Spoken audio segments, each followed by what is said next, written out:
The thunderous crack of gunfire echoed across the dusty street as Beatrice O'Malley ran for her life, her auburn hair whipping behind her like a banner of defiance.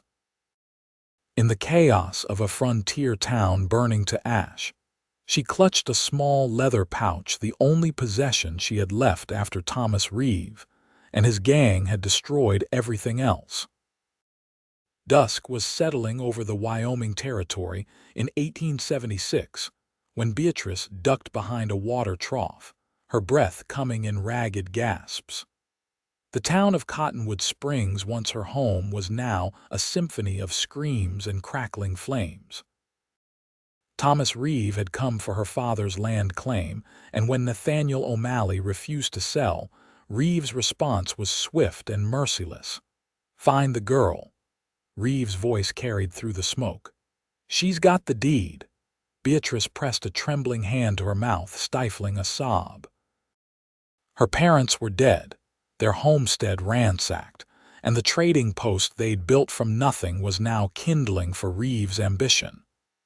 The leather pouch contained the only proof of her family's claim to the land papers that Reeve wanted desperately. A shadow fell across her hiding spot, and Beatrice's heart nearly stopped.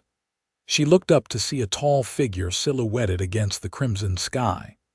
His hat was pulled low, obscuring his face, but the gleam of a tin star on his leather vest caught the firelight. "Madam," he said quietly, extending a weathered hand. "We need to move. Now."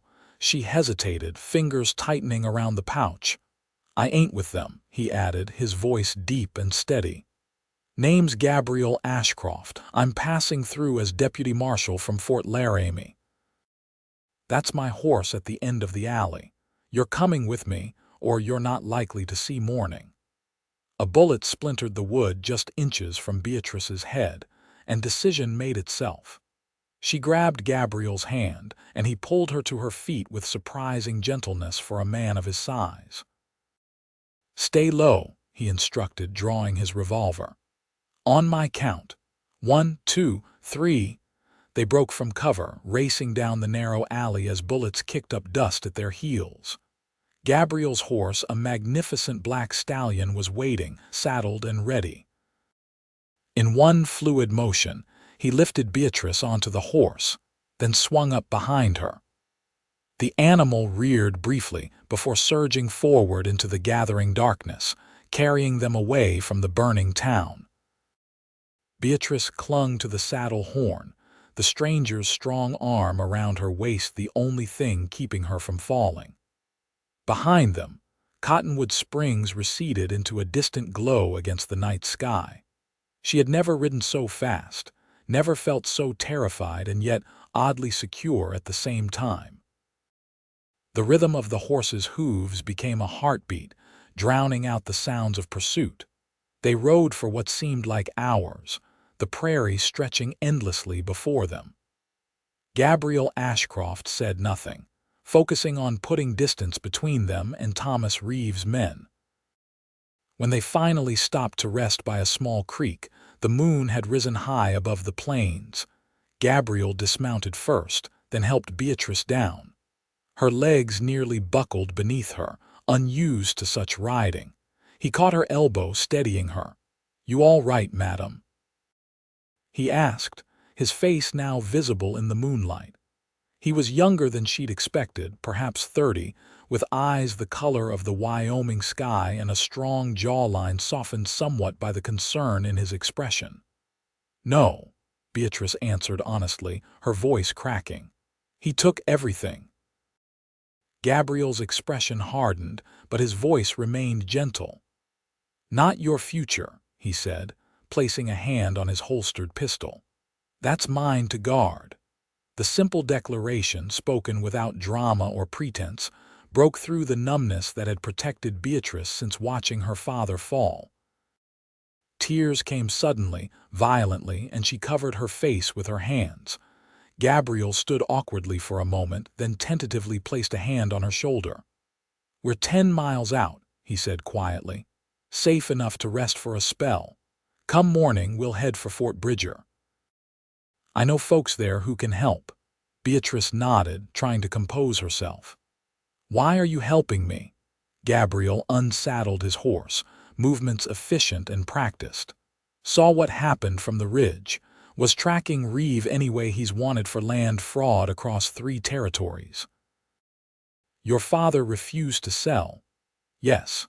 Beatrice sank down on a rock, suddenly exhausted beyond measure. Papa built that trading post when I was just a girl. Mama and I crossed half the continent to join him. When the railroad surveyors came through last month, Reev started buying up everything. Papa refused, said no amount of money was worth what we'd built. Gabriel nodded, setting out a bedroll.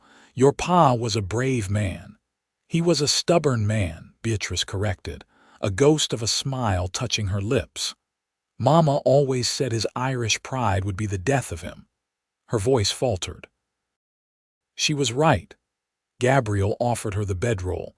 Get some rest, Miss O'Malley, I'll keep watch. Beatrice clutched the leather pouch tighter. How do you know my name? Your pa's trading post had a sign. O'Malley's Goods and Supply, and you've got his look about you. Gabriel settled against a tree, revolver across his knees. Rest. Dawn comes early out here. Despite her fear and grief, exhaustion claimed Beatrice quickly. She dreamed of fire and running, of her mother's final scream and her father's body crumpling to the ground. But woven through these nightmares was a new thread, a steady presence, a promise of protection. Dawn broke with a brilliant clarity that only the western sky could produce. Beatrice woke to find Gabriel already preparing coffee over a small, smokeless fire. He nodded at her but said little as they ate a sparse breakfast of hardtack and jerky. We need to move, he said finally, stamping out the fire. Reeve's men will be scouring the territory. Fort Bridger's 3 days' ride if we push hard. And then what? Beatrice asked, rising to her feet. In the daylight, the full reality of her situation struck her. She was alone in the world, with nothing but the clothes on her back and the land deed in her pouch. Gabriel considered her for a moment. Then we see about getting justice for your family. They rode steadily through the day, Gabriel setting a pace that was brisk but not punishing.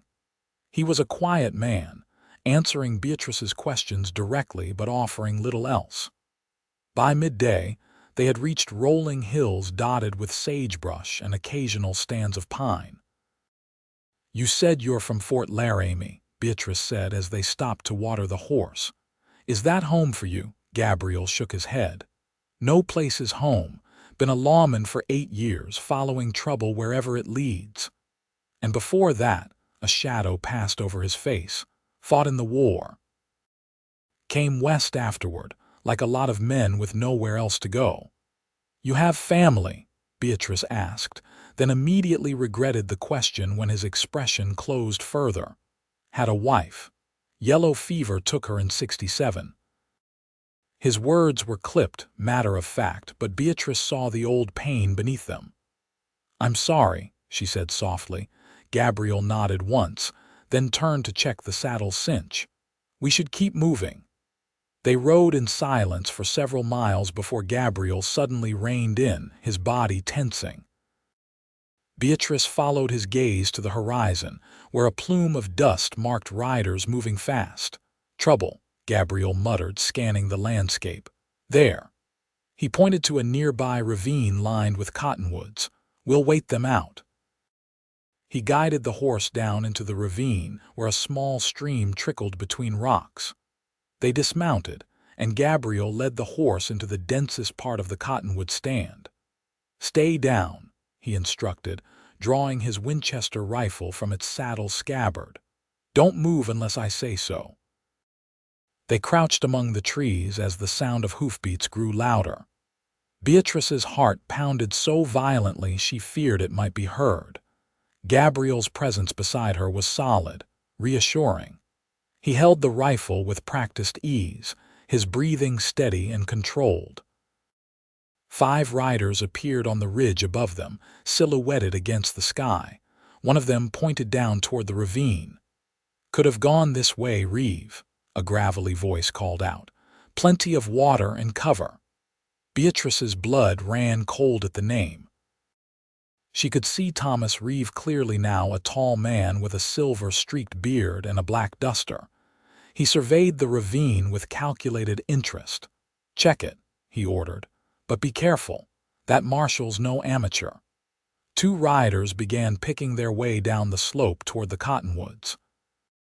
Gabriel pushed Beatrice deeper into the underbrush, his body shielding hers.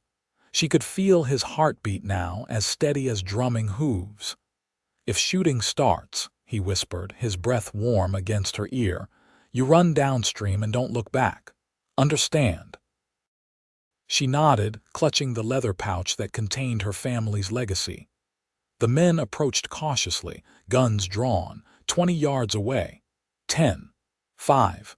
Gabriel remained perfectly still, the rifle ready but not yet aimed. Beatrice held her breath. One of the men dismounted, examining the ground. "Tracks here," he called up to Reev. "Fresh ones." Beatrice closed her eyes, certain they'd been discovered. Then a distant sound made everyone freeze, the howl of wolves, followed by the startled whinny of horses. "Someone's spooking the remounts," Reev shouted from above. "Get back here." The men hesitated only briefly before remounting and scrambling back up the ravine slope. Within moments, the riders had galloped away, heading toward the source of the disturbance. Gabriel waited 5 full minutes before relaxing his grip on the rifle. "Providence," he murmured, helping Beatrice to her feet. "But they'll be back. We need to move now while they're distracted." They emerged from the cottonwoods, leading the horse until they were well away from the ravine. As they mounted again, Beatrice glanced at Gabriel with newfound respect. "You were prepared to face them all," she said. 5 against 1. Gabriel's expression remained impassive, but something flickered in his eyes. "Not the first time I've faced bad odds. Won't be the last." He urged the horse into a canter. "But I'd prefer we avoid any more encounters until we reach the fort." They rode hard for the remainder of the day, stopping only when darkness made further travel dangerous. Gabriel found a sheltered spot between some rock formations, built another small fire, and shared the last of his provisions. "We'll reach Willow Creek by midday tomorrow," he said, studying a worn map by firelight. "Can resupply there, then push on to Fort Bridger." Beatrice nodded, too exhausted to speak. The events of the past 2 days had left her numb, operating on instinct and adrenaline. Now, in the relative safety of their campsite, grief threatened to overwhelm her again. Gabriel noticed her silence. "Your folks," he said quietly. "Tell me about them." Beatrice looked up, surprised by the invitation. "Papa came west in '59 before the war. He was a carpenter from Boston who got gold fever. Never found gold, but he found good land and built the trading post. Mama and I joined him in '66. She smiled faintly. "She was a school teacher, taught me reading and figures. Made sure I knew Shakespeare even while we were living in a half-built cabin." Gabriel nodded, encouraging her to continue. "Papa traded with everyone, fair settlers, miners, Indians. People trusted him. When the railroad announced their route, the town started growing. That's when Reev appeared." Her hands tightened into fists. "He bought the saloon first, then the livery, started pressuring everyone to sell. Some did. Some, like Papa, refused. And Reev doesn't take no for an answer," Gabriel finished grimly. "No." Beatrice pulled the leather pouch from inside her dress. "That's why this is so important. It's not just the deed. It's proof that Reev forged documents for other properties. Papa was collecting evidence." She hesitated. "The night they came, he told me to run to get these papers to Judge Morris in Fort Bridger." Gabriel's expression sharpened. "Morris sent the telegram asking me to investigate Reev. I was heading to Cottonwood Springs when—" He didn't finish the sentence. "When Reev decided not to wait any longer," Beatrice concluded, her voice hollow. Gabriel stared into the fire. "We'll get those papers to Morris. And Reev will hang for what he's done." That night, Beatrice slept more peacefully, despite the hard ground and the lingering fear. Gabriel's presence kept the worst of her nightmares at bay. Once, she woke to find him still awake, watching over her, his eyes reflecting the dying embers of the fire. He nodded slightly, a silent reassurance, and she drifted back to sleep with the strange feeling that she was not alone in the world after all. Morning brought a change in the weather. Dark clouds gathered on the horizon, promising rain. They broke camp quickly and rode toward Willow Creek, a small settlement that served as a way station for travelers heading to Fort Bridger. "Keep your head down when we get there," Gabriel advised as the first scattered buildings came into view. Reev might have men watching the town. Willow Creek was little more than a wide spot in the trail: a general store, a blacksmith, a small saloon, and a handful of cabins strung along a muddy street. They approached cautiously, Gabriel scanning for any sign of trouble. The general store was run by an elderly couple who eyed the newcomers with friendly curiosity. Gabriel purchased supplies while Beatrice waited near the door, her hat pulled low over her face. The elderly shopkeeper's wife, a kind-faced woman with silver hair, approached her with a concerned expression. "You all right, dear?" she asked quietly. "You look like you've had a hard journey." Beatrice managed a small smile. "Just tired, madam, thank you." The woman studied her face, then glanced at Gabriel, who was selecting ammunition at the counter. "Your husband taking good care of you?" Beatrice felt her cheeks warm. "He's not, we're not," she stammered. The woman patted her hand. "Whatever you say, dear." But a woman knows when a man's protective of something precious. She moved away before Beatrice could respond. Gabriel finished his purchases, and they prepared to leave when the door opened. A railroad man in a dusty suit entered, stopping short at the sight of them. "Well now," he said slowly. "Aren't you the O'Malley girl from over Cottonwood way?" Gabriel stepped between them, his hand drifting to his holster. "You've mistaken the lady friend." The man's eyes narrowed. "No mistake. I visited your pa's trading post just last month. Sorry to hear about the trouble there."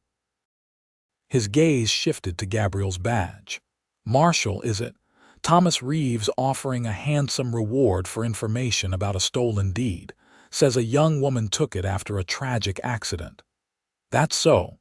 Gabriel's voice was dangerously quiet. "And what's your interest in the matter, Mr. Harrison?" "Jacob Harrison, land agent for the Union Pacific." He smiled thinly. "And my interest is professional. Mr. Reeve has an arrangement with the railroad." Beatrice stepped forward, ignoring Gabriel's warning look. "My father was murdered, Mr. Harrison. There was no accident." Harrison's smile didn't waver. "That's not what the witnesses say, Miss O'Malley. I'd advise you to return whatever property belongs to Mr. Reeve before things get complicated." Gabriel's hand was now resting openly on his revolver. "We were just leaving, Mr. Harrison. I suggest you mind your own business." The tension in the small store was palpable. The elderly shopkeeper and his wife had retreated behind the counter, eyes wide. Harrison seemed to consider his options, then stepped aside with exaggerated courtesy. "Of course, Marshal. Safe travels." His eyes met Beatrice's. "But remember what I said, Miss O'Malley. Some fights can't be won."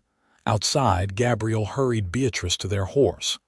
"That complicates things," he muttered. "Harrison will send word to Reeve. We need to leave now." They rode out of Willow Creek at a gallop, abandoning their plan to rest there. The threatening clouds had darkened further, and the first fat raindrops began to fall as they crested a hill overlooking the town. "There's a line shack about 10 miles ahead," Gabriel shouted over the rising wind. "We can shelter there until the storm passes." The rain became a downpour, drenching them to the skin within minutes. Thunder rolled across the prairie, and lightning split the sky in jagged bursts. Gabriel pushed the horse hard, following a trail that was rapidly turning to mud. The lined shack appeared just as Beatrice was beginning to fear they would have to endure the full fury of the storm in the open. It was a crude structure, little more than 4 walls and a roof, built by cattle companies for their cowboys to use during roundups. Gabriel led the exhausted horse to a lean-to at the side of the shack, then helped Beatrice inside. The interior was dusty but dry. A small fireplace, a rough-hewn table with a single chair, and a narrow cot were the only furnishings. Gabriel immediately set about building a fire while Beatrice stood dripping and shivering by the door. "You need to get out of those wet clothes," Gabriel said matter-of-factly, not looking up from his task. "There might be some old blankets in that trunk." Beatrice found 2 threadbare blankets in the wooden trunk. They smelled musty but were dry. Gabriel, having coaxed a small flame to life, stepped outside to tend to the horse, giving her privacy to change. She peeled off her sodden dress and petticoats, hanging them near the growing fire, and wrapped herself in one of the blankets. When Gabriel returned, equally drenched, she handed him the second blanket and turned her back while he removed his wet clothing.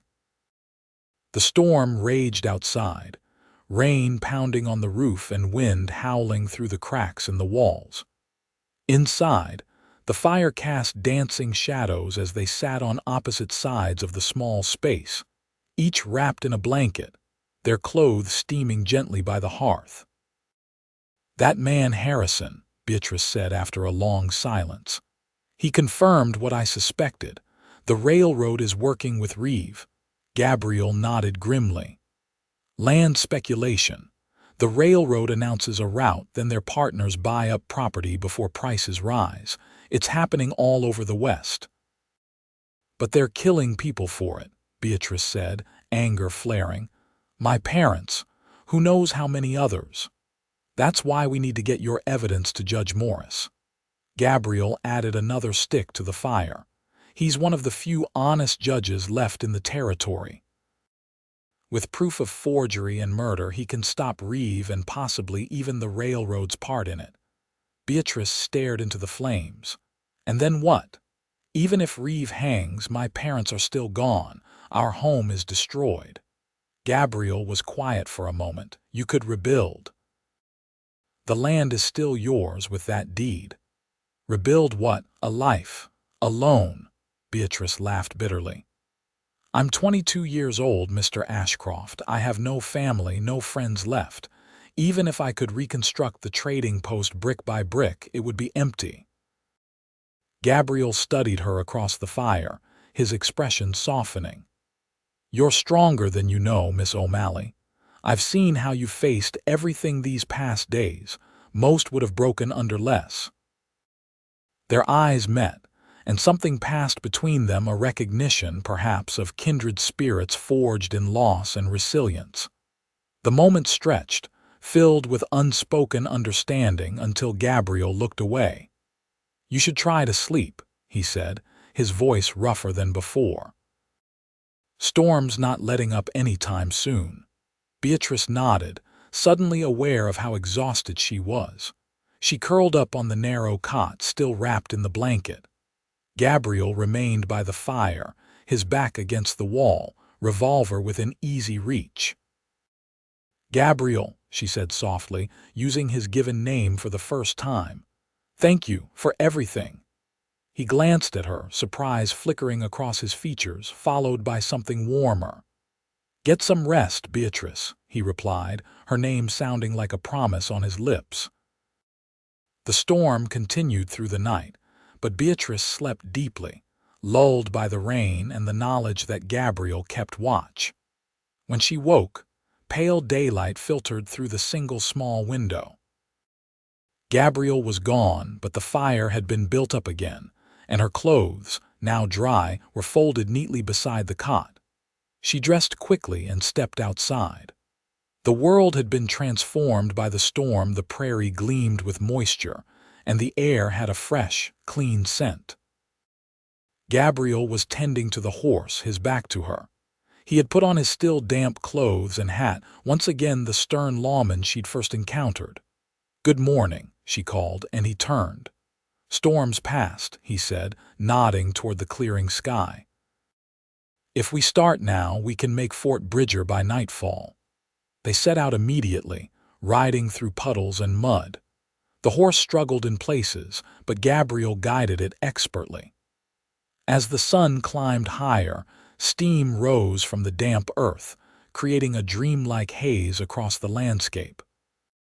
"Tell me about your wife," Beatrice said suddenly, breaking a long silence. Gabriel stiffened slightly behind her. For a moment she thought he wouldn't answer. "Her name was Sarah," he finally said, his voice low. "Married her in '65, right after the war. She was a preacher's daughter with more courage than sense. Followed me to a frontier garrison in Kansas when any sensible woman would have stayed east." "You loved her," Beatrice observed. "Yes." The word was simple but weighted with memory. "When the fever took her, I thought my life was over too. Took to the bottle for a while. Then Marshal Harding found me, cleaned me up, gave me a badge and a purpose." "And now you save others," Beatrice said softly. Gabriel was quiet for so long that Beatrice thought the conversation was over. Then he spoke again, his voice barely audible over the sound of hoofbeats. "Never saved anyone before," he admitted. "Tracked men, brought them in dead or alive. Did my job. But this—" He broke off, seeming unable to find the words. Beatrice placed her hand over his where it rested at her waist. "You saved me," she said simply. They rode on in silence, but something had shifted between them. A tentative connection, fragile as a spider's web, but just as real. By midday, they stopped to rest the horse and eat a simple meal from their supplies. "We're making good time," Gabriel said, checking his pocket watch. "Another 6 hours, maybe less." Beatrice nodded, looking toward the distant mountains that marked their destination. Fort Bridger lay in their shadow, and with it, the possibility of justice. Yet now, sitting beside Gabriel on a sun-warmed rock, the urgency seemed less pressing. For the first time since her world had collapsed, she felt something like peace. "What will you do after?" she asked. "After we reach Judge Morris and present the evidence?" Gabriel squinted at the horizon. "Continue my circuit, I suppose. Always more trouble somewhere." He glanced at her. "And you?" Beatrice sighed. "I don't know. I can't go back to Cottonwood Springs, not with those memories. Maybe I'll travel east, find work as a teacher like my mother." The prospect sounded hollow, even to her own ears. Gabriel seemed about to say something when his expression suddenly changed, eyes narrowing as he looked past her. Beatrice turned to see what had caught his attention: dust on the horizon. Riders, moving fast. "Reev," Gabriel muttered, grabbing his rifle. "They're between us and Fort Bridger." Beatrice's heart sank. Harrison must have sent word. Gabriel quickly assessed their position. They were in open country, with little cover except a scattered stand of cottonwoods near a stream about a quarter-mile away. "The trees," he decided, helping Beatrice onto the horse and swinging up behind her. "We can make a stand there if necessary." They galloped toward the cottonwoods, the riders behind them gaining ground with every passing moment.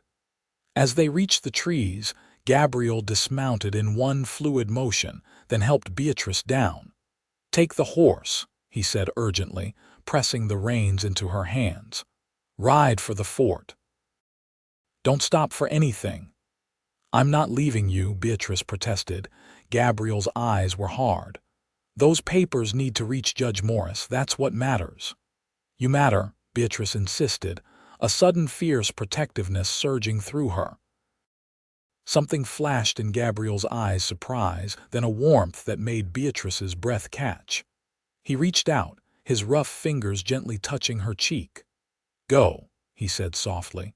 "I'll hold them here, buy you time. I'll find you after." Beatrice knew he was offering her a comforting lie. Against those odds, he didn't expect to survive. She made a split-second decision, reaching into her dress to pull out the leather pouch. "Take it," she said, pressing it into his hands. "You have a better chance of getting through than I do. I'll stay and create a diversion." Gabriel stared at her in disbelief. "That's not happening."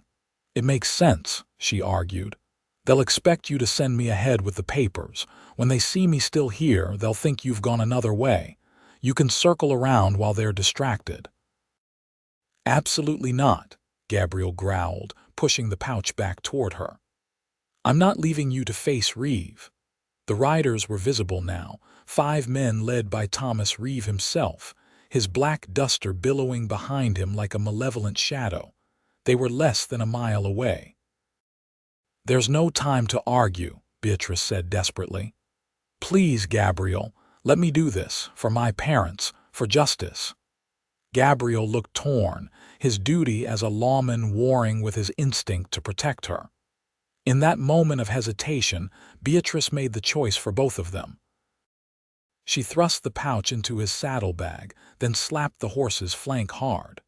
The animal bolted, carrying Gabriel several yards before he could regain control.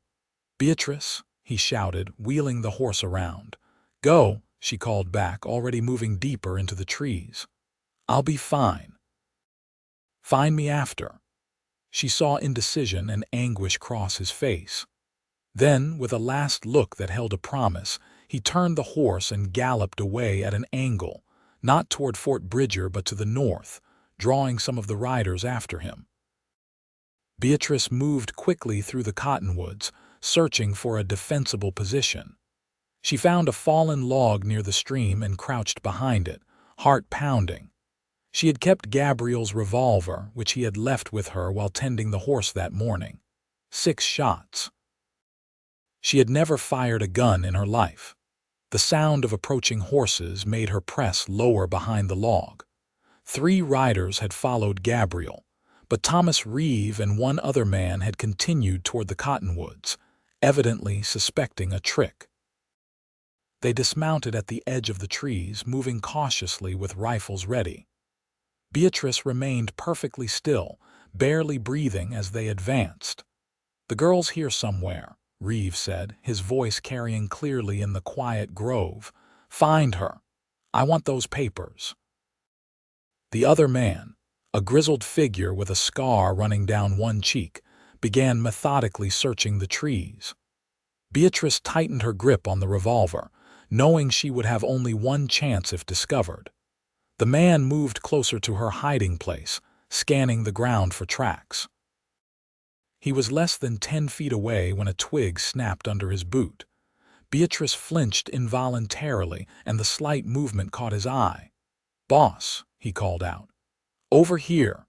Beatrice rose from behind the log, the revolver held in both hands to steady it. "Stay back," she warned, her voice steadier than she felt. The man laughed. "Look at this, Reeve. The little lady's got herself a gun." Reeve appeared, his weathered face breaking into a cold smile. "Miss O'Malley, this has been quite a chase." His eyes fixed on the revolver. "Put that down before you hurt yourself. We just want to talk." "You murdered my parents," Beatrice said, the gun unwavering. "There's nothing to talk about." Reeve sighed theatrically. "Business, my dear. Your father was unreasonable. The railroad needed that land, and I promised to deliver it." His expression hardened. "Now, where are those papers?" "Gone," Beatrice replied. "On their way to Judge Morris as we speak." Reeve's face darkened with anger. "That marshal, I should have killed him in town." He gestured to his companion. "Check her, Dahlin. The papers might still be on her." As Dahlin stepped forward, Beatrice fired. The shot went wide, splintering bark from a tree several feet to Dahlin's right. The recoil nearly knocked the gun from her hands. Both men ducked for cover. "You'll have to do better than that, girl," Reeve called out. Beatrice adjusted her grip, remembering what her father had once told her about shooting. Breathe, aim, squeeze. When Dahlin peered out from behind a tree, she fired again. This time the bullet grazed his shoulder, tearing his shirt and drawing blood. "Damn it," he cursed, ducking back. Reev fired from his position, the bullet thudding into the log in front of Beatrice. She dropped lower, heart racing. 4 shots left. 2 men with rifles. The odds were not in her favor, a plan formed in her mind desperate but the only chance she had. She fired twice more in quick succession, forcing both men to keep their heads down, then ran toward the stream. Bullets kicked up dirt around her feet as she splashed into the water. The stream was shallow but swift, the current tugging at her skirts. She waded upstream, using the bank for cover, moving as quickly as the slippery rocks would allow. Behind her, she could hear Reev and Dahlin crashing through the underbrush in pursuit. The stream curved around a bend, momentarily taking her out of their line of sight. Beatrice scrambled up the bank, soaked and muddy, and found herself in a denser part of the Cottonwood Grove. She pressed herself against a thick tree trunk, trying to control her breathing. "She went this way." Dahlin's voice came from downstream. Beatrice weighed her options. 2 bullets remaining.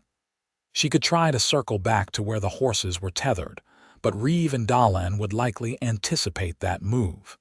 She could continue through the trees, hoping to lose them, but eventually the grove would end, leaving her exposed on the open prairie.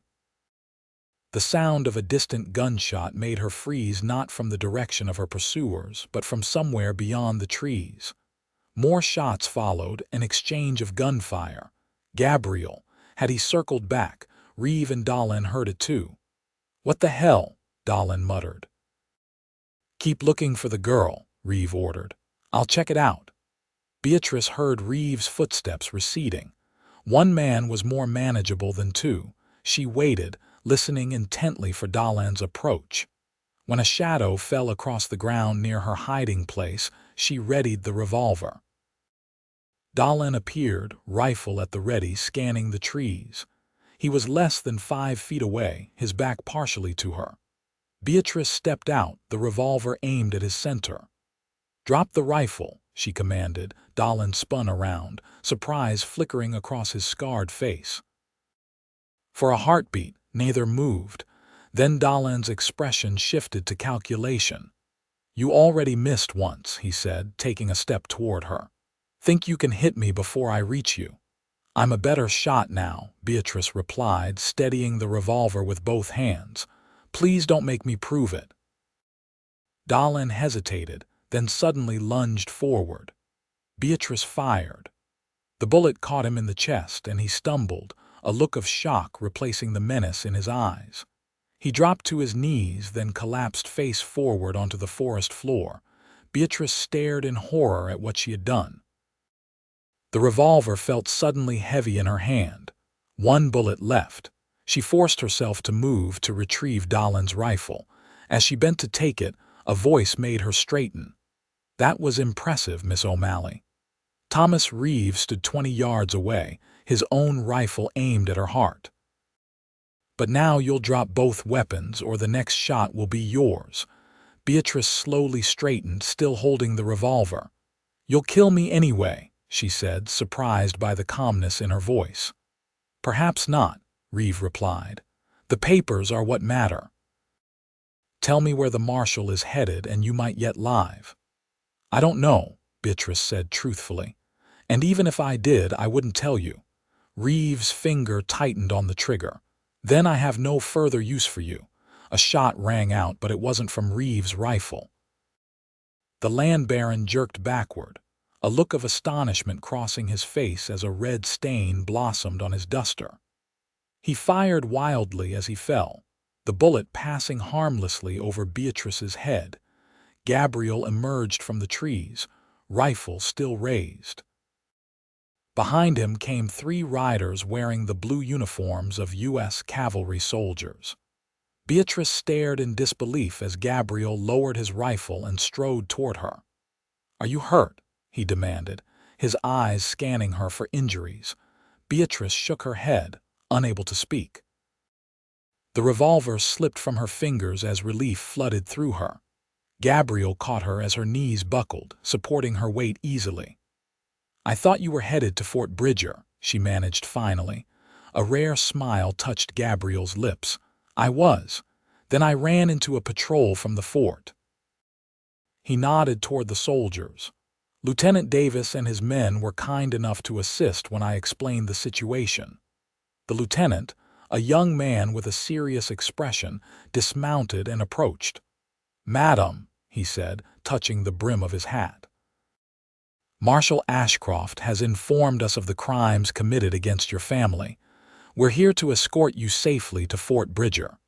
Beatrice looked from the lieutenant to Gabriel, whose arms still supported her. Reeve's men, there were 3 more. "No longer a concern," Lieutenant Davis assured her. "They chose to resist when confronted." Gabriel's arms tightened slightly around her. "It's over, Beatrice," he said softly. "Reev can't hurt anyone else." The full impact of those words struck her. It was over. Her parents were avenged, their murderer brought to justice. Yet the hollow feeling remained. They were still gone, and she was still alone. As if reading her thoughts, Gabriel spoke again, his voice low enough that only she could hear. "Not everything is lost. You still have a future." The echo of his earlier promise, "Not your future, that's mine to guard," brought fresh tears to her eyes. But these were different from the tears of grief and fear she had shed before. These held a glimmer of hope. The ride to Fort Bridger was somber but peaceful. Beatrice rode with Gabriel, his presence now a comfort so familiar it was hard to believe she had known him for only a few days.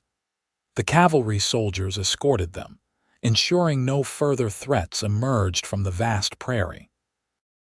Fort Bridger appeared as the sun was setting, its wooden walls glowing amber in the fading light.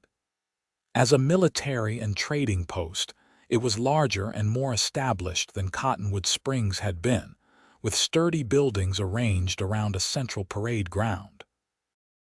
They were met at the gates by an older man in a black suit, Judge William Morris, his stern face softening with relief at the sight of them. "Marshal Ashcroft," he greeted Gabriel. "I received your message. Thank God you're both safe."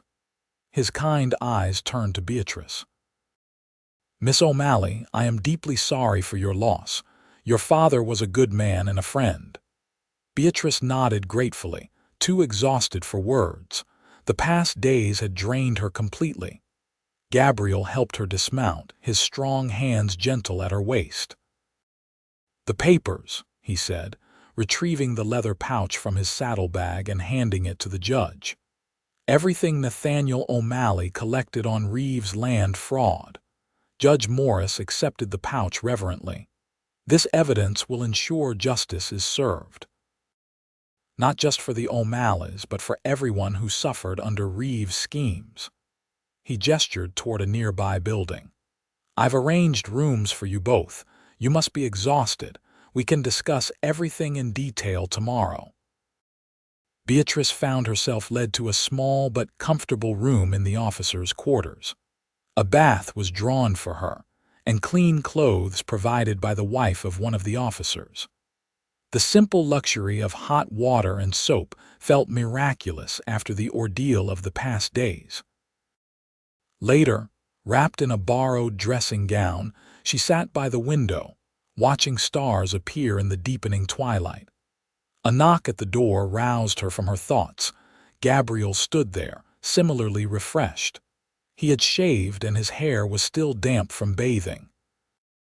Without the dust of the trail and the constant vigilance of their journey, he looked younger, almost vulnerable. "I wanted to make sure you were all right," he said, remaining in the doorway as if uncertain of his welcome. Beatrice smiled faintly. "As all right as I can be, I suppose." She gestured for him to enter. "Judge Morris seems confident that the evidence will be enough." Gabriel stepped inside, closing the door partially but leaving it ajar for propriety's sake. "It will be." Reev kept detailed records of his forgeries, and your father's notes connect him directly to the deaths of several landowners who refused to sell. He hesitated. Harrison, the railroad man, has already been arrested. The corruption went deeper than anyone suspected. Beatrice nodded, a small measure of peace settling over her. Good, she said simply. Gabriel moved to the window, looking out at the fort's courtyard. I've been thinking about what happens next, he said, his back to her. For you? Have you? Beatrice asked, studying his profile. He turned to face her. Judge Morris mentioned that the government will likely compensate you for your family's land, especially given the circumstances. It won't bring your parents back, but it would give you options. You could go east, as you mentioned. Start fresh. Is that what you think I should do? Beatrice asked, watching him carefully. Gabriel ran a hand through his hair, a gesture of uncharacteristic uncertainty. What I think doesn't matter. You should do whatever brings you happiness. And what about you? Beatrice rose from her seat by the window. Will you return to your circuit? Chase the next outlaw? Something flickered in Gabriel's eyes, longing, perhaps, or resignation. It's what I know. Beatrice took a step toward him. Is it what you want? The directness of the question seemed to catch him off guard. For a moment, the careful control he maintained slipped, revealing the man beneath the marshal's badge, a man who had known loss and loneliness, just as she had. I haven't wanted anything for myself in a long time, he admitted quietly. Until now, Beatrice suggested, taking another step closer. Gabriel's gaze held hers, intense and searching. Until you, he said finally, the words barely audible. The simple truth of his confession hung in the air between them. Beatrice felt her heart quicken, a warmth spreading through her that had nothing to do with the room's small fire. I've lost everything, Gabriel, she said softly. Everything except the future you promised to guard. He reached out slowly, as if giving her time to step away, and touched her cheek. Beatrice, he began, then stopped, seemingly at a loss for words. She covered his hand with her own. I don't want to go east, she told him. There's nothing for me there. What do you want? He asked, his voice rough with emotion. Beatrice smiled, the first genuine smile since the night her world had changed forever. A new beginning, here in the West, with you if you'll have me. The last of Gabriel's reservations fell away.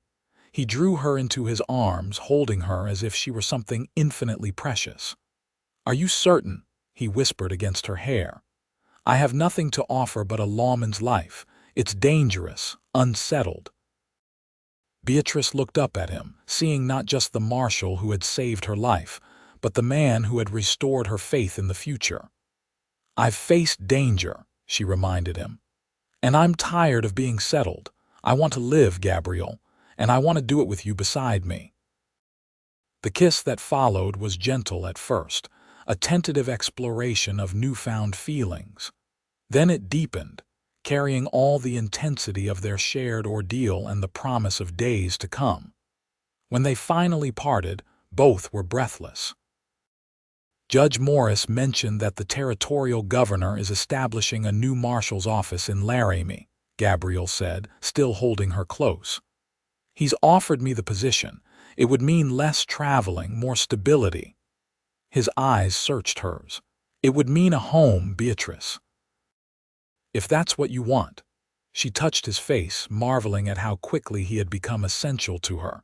Home isn't a place, Gabriel. I've learned that. Home is where you feel safe, where you belong. She smiled up at him. You've been my home since the moment you found me. Outside the window, the stars continued their ancient dance across the Wyoming sky. Within the small room at Fort Bridger, two souls who had each lost everything found in each other the promise of everything to come. In the weeks that followed, life took on a new rhythm. Judge Morris expedited the legal proceedings against Reev's associates and the corrupt railroad officials. True to Gabriel's prediction, the territorial government compensated Beatrice for her family's land, providing her with the means to start anew. Gabriel and Beatrice were married by Judge Morris in a simple ceremony at Fort Bridger, with Lieutenant Davis and his wife as witnesses. Beatrice wore a blue dress sewn by the lieutenant's wife, and Gabriel wore his marshal's uniform, freshly pressed for the occasion. Their vows were brief but heartfelt, spoken with the conviction of those who had already faced the worst life could offer and emerged stronger together. They traveled to Laramie afterward, to the town that would become their home. It was growing rapidly, the railroad having brought prosperity and new settlers. Gabriel's reputation as the lawman who had exposed the land fraud scheme preceded them, earning him respect from the townspeople and wariness from those who might consider breaking the law.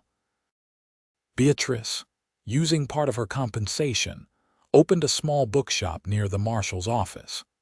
She stocked it with volumes ordered from Denver and Chicago, creating a haven of knowledge and imagination in the frontier town.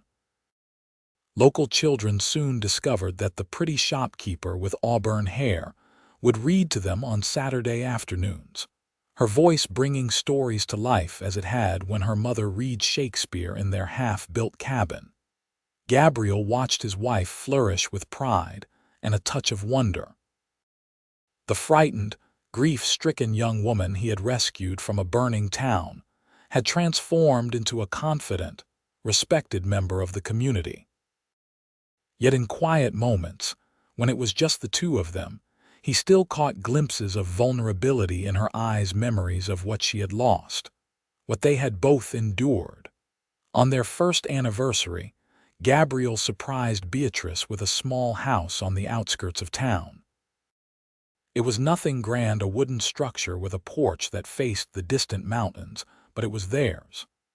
That night, as they sat on the porch watching the sunset paint the Wyoming sky in shades of gold and crimson, Beatrice leaned against her husband's shoulder. "I never imagined this," she confessed. "After that night in Cottonwood Springs, I thought my life was over. I couldn't see beyond the next hour, the next minute." Gabriel's arm tightened around her. "I know that feeling," he said quietly. "After Sarah died, I lived in darkness for a long time." Beatrice turned to look at him, the man who had become her world. "And now," Gabriel smiled, the expression transforming his usually serious face, "now I have everything I never dared hope for."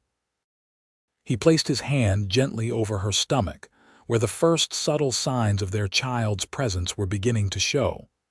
A home, a family, a future worth guarding. Beatrice covered his hand with her own, feeling the strong, steady heartbeat of the man who had kept his promise. "He took everything," she whispered, echoing the words she had spoken on that first desperate night. "But you gave me so much more." The sun dipped below the horizon, casting long shadows across their porch. In the distance, the lights of Laramie began to twinkle like earthbound stars. Gabriel and Beatrice Ashcroft, once two souls adrift in grief and purpose, had found in each other not just love, but redemption. Their story, forged in the crucible of the American frontier, was just beginning, a testament to the enduring power of hope in the face of devastation, and the promise that even from ashes, new life can rise.